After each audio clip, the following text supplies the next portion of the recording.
Two pucks moving on a frictionless air table are about to collide as shown above. The 1.5 kilogram puck is moving directly east at 2.0 meters per second. The 4.0 kilogram puck is moving directly north at 1.0 meters per second.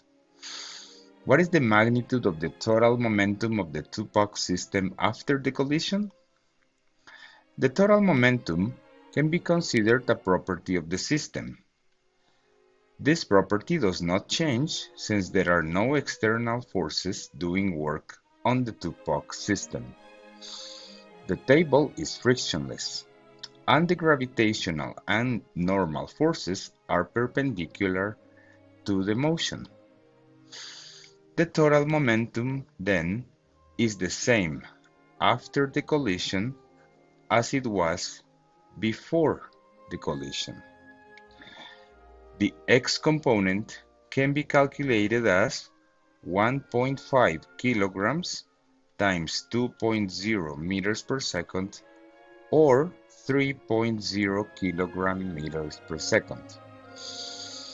The y component is 4.0 kilograms times 1.0 meters per second or 4.0 kilogram meters per second.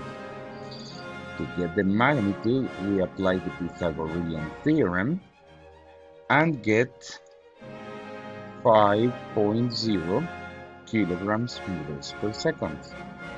This corresponds to option C.